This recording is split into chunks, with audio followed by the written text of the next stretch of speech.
Expire case अगर जी अपन नहीं कराई तो ये बात पहले बिजुड़ा को है को नहीं होता चीज लिखो। उनके बैंक के अंदर 5 से 6 चाहे ब्रोकर बोल दो, चाहे दलाल बोल दो, चाहे एजेंट बोल दो, एनी टाइम उनके वहाँ पे रहते हैं, जिनका सिर्फ एक ही काम है, किसी का भी गोल्ड आ रहा है, अगर ये गोल्ड कुछ भी 1 पॉइंट से भी माइनस में जा रहा है तो उनका एक ही सलाह होगी, आप इनको बेच दो, आ जाओ तो हम सेटलमेंट करके पैसे हम ही कहीं से अरेंज करवा देंगे और आपको 5-7 हज़ार रुपये उसको देने पड़ेंगे। ये बात किसने बोली आपको? ये बात मैनेजर सर ने, मनोज कुमार ने खुद मेरे से। वो किसके थ्रू करवा? वो बात बैंक में इनके जो एम्प्लॉय ने जो मुझे कॉल किया था उसी कॉल के माध्यम से हुई। पूरा लोन सेटल करने की? पूरा लोन सेटल करने की, कि जो सेटल है हम आपका सेटल कर देते हैं, आप कैसे भी करके इसका अमाउंट अगर नहीं भर सकते हो तो हम कहीं से बाहर, हमारा कोई एम्प्लॉय है वो बाहर से पैसे लेके आएगा और आपका लोन सेटल हो जाएगा और आपको उनको 5 से 7 हज़ार रुपये देने पड़ेंगे। तो मैंने बोला उसके आगे का प्रोसेस, कि आगे का प्रोसेस हम वापस लोन कर देंगे, 4 से 5 हज़ार रुपये जो पेनल्टी चार्जेस लगेंगे। उनका मेन पर्पल यही था किसी भी तरीके से इस गोल्ड के ऊपर कब्जा किया जाए। उस बात की मैंने ये थाने में एक रिपोर्ट भी दे दी थी। अगर आप जैसलमेर से हैं और आपने गोल्ड लोन लिया है या फिर लेने की सोच रहे हैं तो थोड़ा ठहरिए और सावधान हो जाइए, पहले हमारी ये पूरी खबर सुन के जाइए। दरअसल जैसलमेर के ही रहने वाले रहीम खान नाम के एक शख्स ने कैप्री गोल्ड लोन नाम की फाइनेंशियल इंस्टीट्यूट्स में काम करने वाले मैनेजर मनोज दहिया पर गंभीर आरोप लगाए। रहीम खान का कहना है कि उन्होंने कैप्री बैंक से 4 अलग अलग राशियों के लोन कराए। बाद में उन्होंने मैनेजर मनोज दहिया के कहने पर उन 4 लोनों को एक मुश्त करवा लिया, लेकिन एक लोन के सालाना रिन्यूअल से वो चूक गए। हालांकि बैंक की तरफ से सालाना रिन्यूअल की डेट से पहले कोई फोन नहीं आया। ब्याज की किस्त आने से 2 दिन पहले बाकायदा फोन आता था। जब रहीम अपने सभी लोनों की कुल राशि पेनल्टी सहित लेकर अपना पूरा लोन सेटल कराने गए तो मैनेजर मनोज दहिया ने नियमों का हवाला देते हुए पहले एक्सपायरी लोन सेटल करने की बात कही, बाकी लोन बाद में भरने की बोला। इस बात पर मैनेजर और रहीम खान के बीच तीखी बहस हुई। रहीम खान ने जिस नियम का हवाला मैनेजर दे रहे थे उसको लिखित में बताने को कहा तो मैनेजर ने इस बात के पीछे बहसबाजी कर ली। पहले आप ये वीडियो देखिए। मतलब जो मुझे लोन लिया है था तीनी बड़ा हुई कोने बैंक रो आई को सिद्धांत को एक्सपायर किस करा दो पहले। अच्छा एक्सपायर अगर वो कस्टमर तीनी बड़ा कराओ तो ऐसा करो। एक मिनट रुको ऊंचे ऑप्शन में चीज सब होए कोने वो चीज की है। हां मतलब अगर कस्टमर तीनी रो भेड़ो का कस्टमर भेड़ने तो बर को सके मौजा 3 लोन है तो एक्सपायर केस बात होगा। एक्सपायर केस कौन का था तीनों भेड़ो बनाई को दोनी की पहले एक्सपायर केस है तीनों भेड़ो बनाई दे ए बैंक रो कोई नियम ही कोन।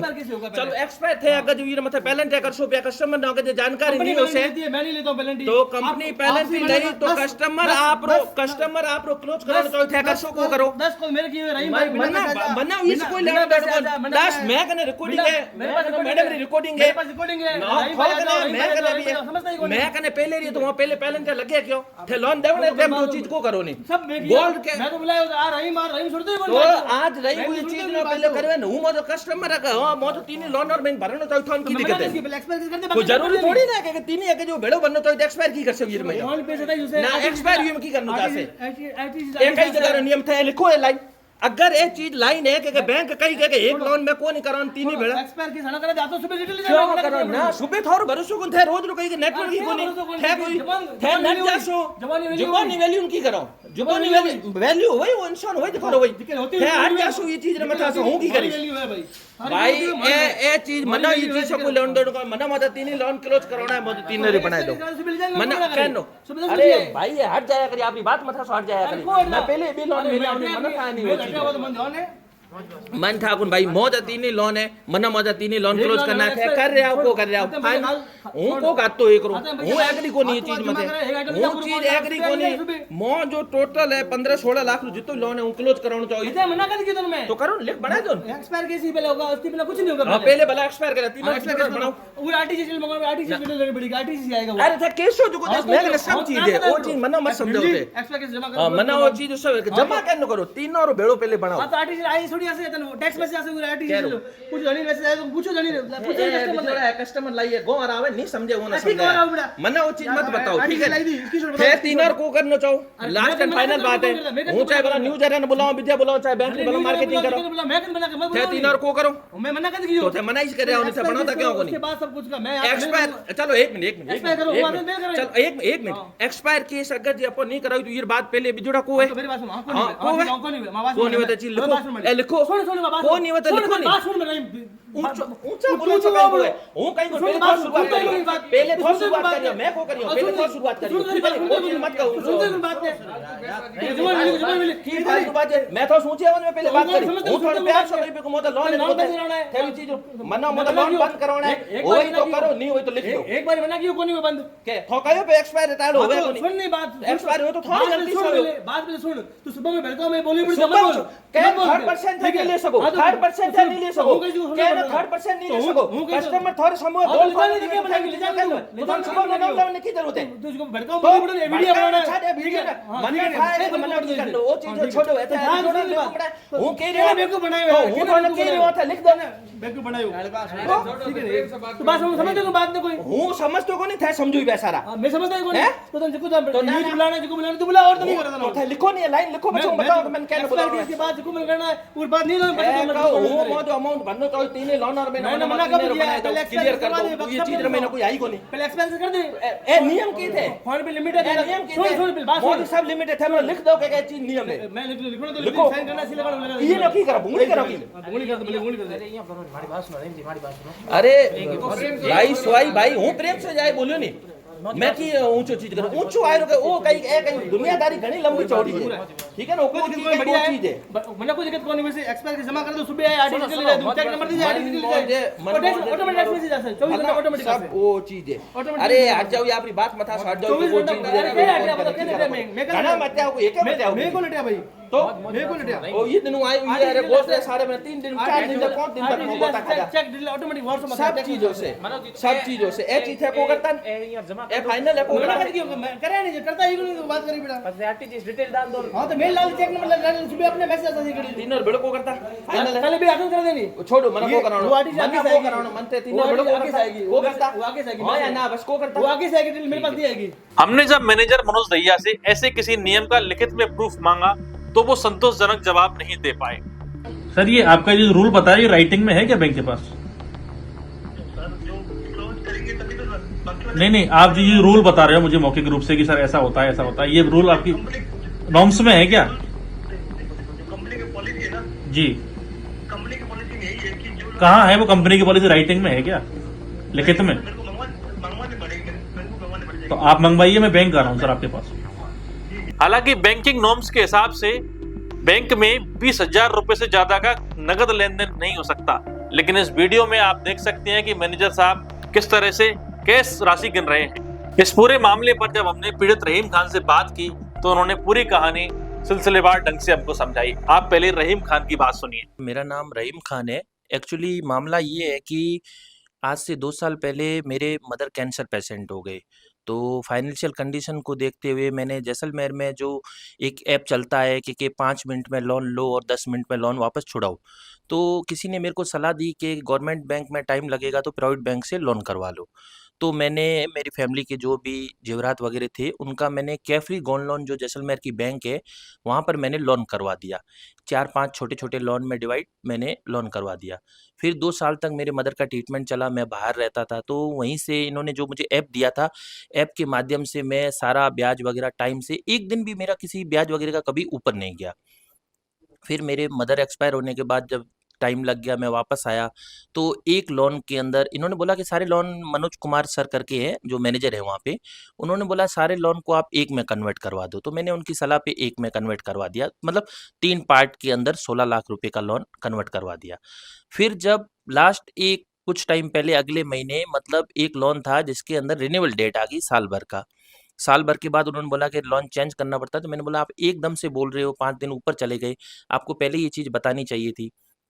फिर उन्होंने वगैरह नहीं आया आपके पास? नहीं, मेरे पास कोई बैंक का फ़ोन नहीं आया। हालाँकि इंटरेस्ट से 2 दिन पहले कॉल आता था, लेकिन रिन्यूअल से 1 दिन भी पहले मुझे कोई इसका कॉल नहीं आया। 5 दिन बाद फोन आया। 5 दिन फ़ोन बाद में आया। 5 दिन की पेनल्टी? 5 दिन की पेनल्टी ऑलरेडी 6,000 रुपए वो लगा चुके थे। तो मैंने बोला मैं आपका परमानेंट कस्टमर हूँ, 2 साल से हूँ, 5 दिन की आप 6,000 रुपए पेनल्टी लगा रहे हो। तो उन्होंने बोला कि आप अर्जेंट 4 लाख रुपए लेकर आ जाओ, हम आपका सेटलमेंट करवा देंगे। तो मैंने बोला 4 लाख रुपए तो एकदम से तो पॉसिबल भी नहीं होगा, 2-3 दिन का टाइम दो। तो उन्होंने बोला अगर आप इस गोल्ड को बेचना चाहते हो तो हम किसी भी ग्राहक के द्वारा आपका ये गोल्ड खरीदवा सकते हैं, या फिर आप आ जाओ तो हम सेटलमेंट करके पैसे हम ही कहीं से अरेंज करवा देंगे और आपको 5-7 हज़ार रुपए उसको देने पड़ेंगे। ये बात किसने बोली आपसे? ये बात मैनेजर सर ने, मनोज कुमार ने खुद ने तो मेरे से। वो किसके थ्रू करवा दी? वो बात बैंक में इनके जो एम्प्लॉय ने जो मुझे कॉल किया था, उसी कॉल के माध्यम से हुई। वो पूरा लोन सेटल करने की? पूरा लोन सेटल करने की, कि जो सेटल है हम आपका सेटल कर देते हैं, आप कैसे भी करके इसका अमाउंट अगर ये नहीं भर सकते हो तो हम कहीं से बाहर, हमारा कोई एम्प्लॉय है वो बाहर से पैसे लेके आएगा और आपका लोन सेटल हो जाएगा और आपको उनको 5 से 7 हज़ार रुपये देने पड़ेंगे। तो मैंने बोला उसके आगे का प्रोसेस, कि आगे का प्रोसेस हम वापस लोन कर देंगे, 4 से 5 हज़ार रुपये जो पेनल्टी चार्जेस लगेंगे। मैंने बोला इस हिसाब से तो 15 हज़ार रुपये लग रहे हैं। तो मैंने बोला मेरे को इस हिसाब से नहीं करना है, 2-3 दिन का टाइम दो, मैं मेरा पूरा लोन सेटल करवा दूंगा। फिर जब 2-3 दिन बाद जब मैं पैसे लेकर वहाँ पे पहुँचा तो जो पहले अमाउंट लेके पहुंचे? हाँ, एक्चुअली क्या है कि फिर मुझे बैंक के ऊपर वो विश्वास नहीं रहा कि अगर ये 5-7 दिन में 6,000 की पेनल्टी दे सकते हैं तो आगे, तो वहाँ पे मेरे 3 लोन चल रहे थे। तो मैंने उनको बोला ये फुल अमाउंट है, मेरे तीनों लोन क्लोज कर दो। तो जब मेरी मैनेजर सर से इस चीज़ को लेके बात हुई तो उन्होंने बोला इस तरीके से तीनों लोन एक साथ में क्लोज कर नहीं सकते, हमारी बैंक की ये पॉलिसी नहीं है। आप एक लोन भरो अभी, फिर दूसरे दिन आना, फिर तीसरे दिन आना। ये बात उन्होंने कहीं आपको लिखित में बताई या कहीं नहीं, agreement कुछ sign हुआ था? कुछ नहीं हुआ। हालाँकि मैं खुद बैंकिंग फ़ील्ड से हूँ, मेरे को पता है ऐसा कुछ होता भी नहीं है। और एक्चुअली देखा जाए तो मैंने जहाँ तक सुना है मनोज कुमार सर का, तो यही है कि कोई भी कस्टमर चला जाए ना तो वो उनके किसी के बैंक में जो भी लोन है वो क्लोज़ करते हैं। अदरवाइज़ उनके आप बैंक में सीसीटीवी कैमरे लगाकर जो लगे हुए हैं, उनको खंगाल कर देख लो, उनके बैंक के अंदर 5 से 6 चाहे ब्रोकर बोल दो, चाहे दलाल बोल दो, चाहे एजेंट बोल दो, एनी टाइम उनके वहाँ पे रहते हैं, जिनका सिर्फ एक ही काम है, किसी का भी गोल्ड आ रहा है, अगर ये गोल्ड कुछ भी 1 पॉइंट से भी माइनस में जा रहा है, तो उनका एक ही सलाह होगी आप इनको बेच दो या फिर ये आपका पैसा लेके आ जाएँगे। मतलब ब्याज का जो धंधा होता है, जो सेटलमेंट का जो धंधा होता है, उसी चीज़ को लेकर ये पूरी ब्रांच के अंदर चलते हैं, मनोज कुमार। फिर जब मेरी उनसे बहस हुई इस बात को लेके, मेरे पास उसका पूरा वीडियो रिकॉर्डिंग है। मैंने उनको बोला कि आप मेरा पूरा सेटलमेंट कर दो, तीनों लोन के मुझे अकाउंट्स बना के दो, मैं मेरे अकाउंट्स में पैसे डाल के तीनों लोन क्लोज करवाना चाह रहा हूँ। मुझे इस बैंक में अपना गोल्ड रखना ही नहीं है। तो उन्होंने बोला कि इस तरीके से तो हम नहीं करेंगे, आपको जो करना है आप कर लो। इस बात के बाद मैंने पुलिस थाना कोतवाली उनका में, क्या कहना था कि एक-एक करके करेंगे? उनका कहना था एक-एक करके करेंगे, जबकि मुझे उनकी आदत पता है, पहले वो एक लोन में पेमेंट डाल देंगे, फिर दूसरे के लिए उनको पता है, आज आपको भी पता है कि 16 लाख रुपए बहुत बड़ा अमाउंट होता है, एक साथ तो कोई ला नहीं सकता। मार्केट से इंटरेस्ट से मैं भी लेकर आया था, अगर मेरी जगह कोई और भी होता तो इंटरेस्ट से ही लेकर आता। तो उनको पता था कि जितने दिन मैं इनको आगे खींचूँगा तो ये गोल्ड मेरे को यहाँ पे सेल आउट करके जाएँगे। उनका मेन पर्पल यही था किसी भी तरीके से इस गोल्ड के ऊपर कब्ज़ा किया जाए। उस बात की मैंने ये थाने में एक रिपोर्ट भी दे दी थी, लेकिन कितनी तारीख की है ये FIR? ये एफआईआर है सर मेरी 21 मई की। 21 मई को मैंने थाने में भी रिपोर्ट दे दी गई थी और मैंने इनके जो आगे ऑनलाइन के ऊपर जो कैफरी के जो हेड ऑफिस है वहाँ पर भी मेल कर दिया था। मेल करने के दूसरे दिन बाद मुझे वहाँ से संपर्क होता है और इनके एरिया मैनेजर है जितेंद्र सोनी करके, उनका मेरे से संपर्क होता है कि सर आप 2 दिन वेट कीजिए, 2 दिन में मैं जैसलमेर आ रहा हूँ और आपका पूरा सेटलमेंट सेट करके करवा दूंगा। ना उनका मेरे से वापस कोई संपर्क हुआ। आज उस बात को 15 से 20 दिन हो गए। जो पेनल्टी मेरी 15,000 थी उसको 30 से 35,000। मैनेजर साहब ने क्या कहा? रिकॉर्डिंग है आपके पास? हाँ, मेरे पास उसकी पूरी रिकॉर्डिंग है। मैनेजर साहब से जो मेरी कॉल के ऊपर बात हुई तो मैंने उनको यही बोला, मैं कि कौन सी बैंक की पॉलिसी के अंदर ये है कि कस्टमर अगर चाह रहा है अपना गोल्ड क्लोज करवाना और बैंक वाले बोल रहे हैं कि एक साथ में गोल्ड क्लोज होगा नहीं, जबकि आप जब साइन करवाते हो, सिग्नेचर करवाते हो तब तो ये बात नहीं बोलते। ये पूरा का पूरा एक फ्रॉड चल रहा है जैसलमेर में जो प्राइवेट बैंकों के नाम के ऊपर, और खास करके कैफरी बैंक के अंदर आप जाकर देख सकते हो एनी टाइम, जैसे मैंने बताया 4 से 5 दलाल बैठे रहते हैं। मनोज कुमार का पूरा ये एक ग्रोह की तरह है, ये बना हुआ है। और सुनने में तो ये भी आया है, मैंने जब जैसलमेर के ऊपर जब ये पूरी बात इधर उधर जब की कि मेरे साथ ऐसा फ्रॉड हो रहा है, तो उन्होंने बोला ये काफ़ी इंसानों के साथ कर चुका है। और ये भी आया कि 2021 में ये किसी और गोल्ड लोन कंपनी में, जैसे आईफेल वगैरह नाम से कोई है, उसमें ये था और इसने कुछ गोल्ड की हेरा फेरी की थी, तब उसको यहाँ से टर्मिनेट किया गया था। अब जब बैंकिंग का रूल ये होता है किसी बंदे को अपन टर्मिनेट कर दे, ब्लैकलिस्ट कर दे, तो दूसरी बैंक उसको जॉब नहीं देती, और इस कैफरी बैंक ने इसको मैनेजर ही कैसे बनाया? ये भी एक सवाल है, पॉइंट है। अगर ये बंदा ऐसे ही बैठा रहा तो मेरी तो जैसलमेर वालों से भी यही है, जो आप लोगों ने गोल्ड दे रखा है इस कैफरी बैंक में, उसकी जांच करे। अगर आज छोटे लेवल के ऊपर ये कर रहा है, कल के दिन बड़ा कोई फ्रॉड होगा।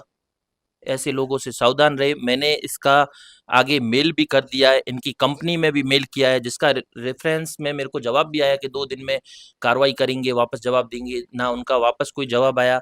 मैंने आज वापस जैसलमेर सीआई साहब को भी इसकी जानकारी दी है, और मैं न्यूज़ के माध्यम से भी यही कहूँगा कि ऐसे इंसानों के ऊपर सख्त से सख्त कार्रवाई होनी चाहिए, ताकि आज जो ये ठगी मेरे साथ, आज मैं बोलता हूँ, मैं एक एजुकेटेड इंसान हूँ, पढ़ा लिखा इंसान हूँ।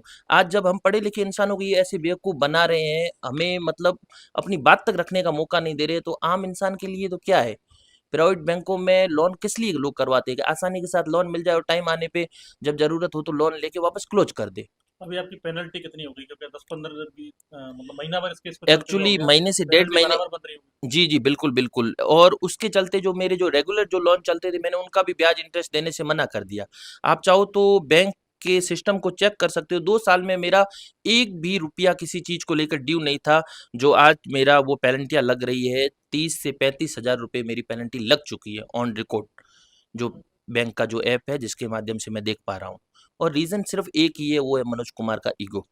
क्योंकि उन्होंने गोल्ड सेल आउट करने की बात कही, उन्होंने गोल्ड के बदले जो पैसे ब्याज पे उठाने की बात कही, जो मैंने उनका कहना माना नहीं, और उस चीज़ को लेके पर्सनल ईगो अपने ऊपर ये लेकर, कई बार पेमेंट पार्टियल भी करने की बोलते हैं कि 2-2 लाख करके जमा करा। हाँ, जब भी आप चले जाओ इनके बैंक में, चलो मैं अपनी नहीं, मैं बोलता हूँ किसी भी कस्टमर को जाकर पूछ लो। अगर आपने गोल्ड लोन करवाया है तो ज़ाहिर-सी बात है कि किसी ने 5 लाख का कराया है, किसी ने 8 लाख का करवाया है। इनके पास जब भी जाओ, या तो इनका एक ही रीज़न होता है, सर्वर डाउन होता है। दूसरे दिन आप 1-1 लाख रुपए करके भर सकते हो, 2-2 लाख रुपए। जबकि बैंक की पॉलिसी के अंदर ये क्लियर है, अगर कस्टमर अपना पैसा भरना चाहे तो आप एक साथ उसको अकाउंट बनाकर दो, और वो अपना पूरा पैसा आरटीजीएस करके अकाउंट में डाल सकता है। लेकिन मनोज कुमार ऐसा करता नहीं, जानबूझ के उस चीज़ को होल्ड करवाता है, ताकि ये कस्टमर यहीं पे उलझ के रहे, और अंततः इसका जो भी ये गोल्ड है ये हमारे कब्जे में रहे। अब आप पूरी क्रोनोलॉजी समझिए कि किस तरह से इस स्कैम को या स्कैंडल को अंजाम दिया जा रहा है। कि पहले पेनल्टियों का डर दिखाते हुए किसी भी व्यक्ति को इतना डराओ कि वो लोन सेटल करने पर मजबूर हो जाए। अब आम व्यक्ति जिसने 4 लाख, 5 लाख, 10 लाख का लोन ले रखा है, उसके लिए हाथ की हाथ 4 लाख रुपए ब्याज पे भी लेके आना दोहरा काम है। तो उसको हाथ की हाथ ऑफर दिया जाता है कि हम आपका लोन सेटल करा देंगे, और वहीं पर बैठाए हुए एजेंटों के माध्यम से पैसा दिलाया जाता है, वो भी मोटी ब्याज दर पर, लगभग लाख रुपए पर 1500 रुपए। उस ब्याज की राशि में भी मैनेजर साहब का हिस्सा है। अब उसी ग्राहक का पहले वो लोन सेटल करते हैं, फिर उसी ग्राहक का नए सिरे से लोन किया जाता है, और उस लोन का जो 6-7 हजार फाइल चार्ज होता है, वो बैंक की अलग से इनकम हो जाती है। और इस पूरे खेल को इतनी जल्दी और सफाई से खेला जाता है कि कस्टमर के पास सोचने समझने का टाइम नहीं मिलता। रहीम खान ने यह भी आरोप लगाए कि मैनेजर मनोज दहिया पूर्व में आईआईएफएल बैंक में संदिग्ध वित्तीय गतिविधियों की वजह से टर्मिनेट हो चुके हैं। बावजूद इसके कैप्री बैंक फाइनेंस ने इनको मैनेजर पद पे बैठा रखा है। इस पूरे मामले पर हमने मैनेजर मनोज दहिया से भी बात करने की कोशिश की, तो उन्होंने बाइट देने से साफ इनकार कर दिया। हमारी आपको सलाह है कि कोई भी वित्तीय लेन देन करने से पहले नियम और शर्तों को अच्छे से समझ लें, और कोशिश करें कि अधिकृत वित्तीय संस्थाओं से वित्तीय लेन देन करें। बाकी सावधान रहें, सतर्क रहें, और दाव बवाल देखते रहें।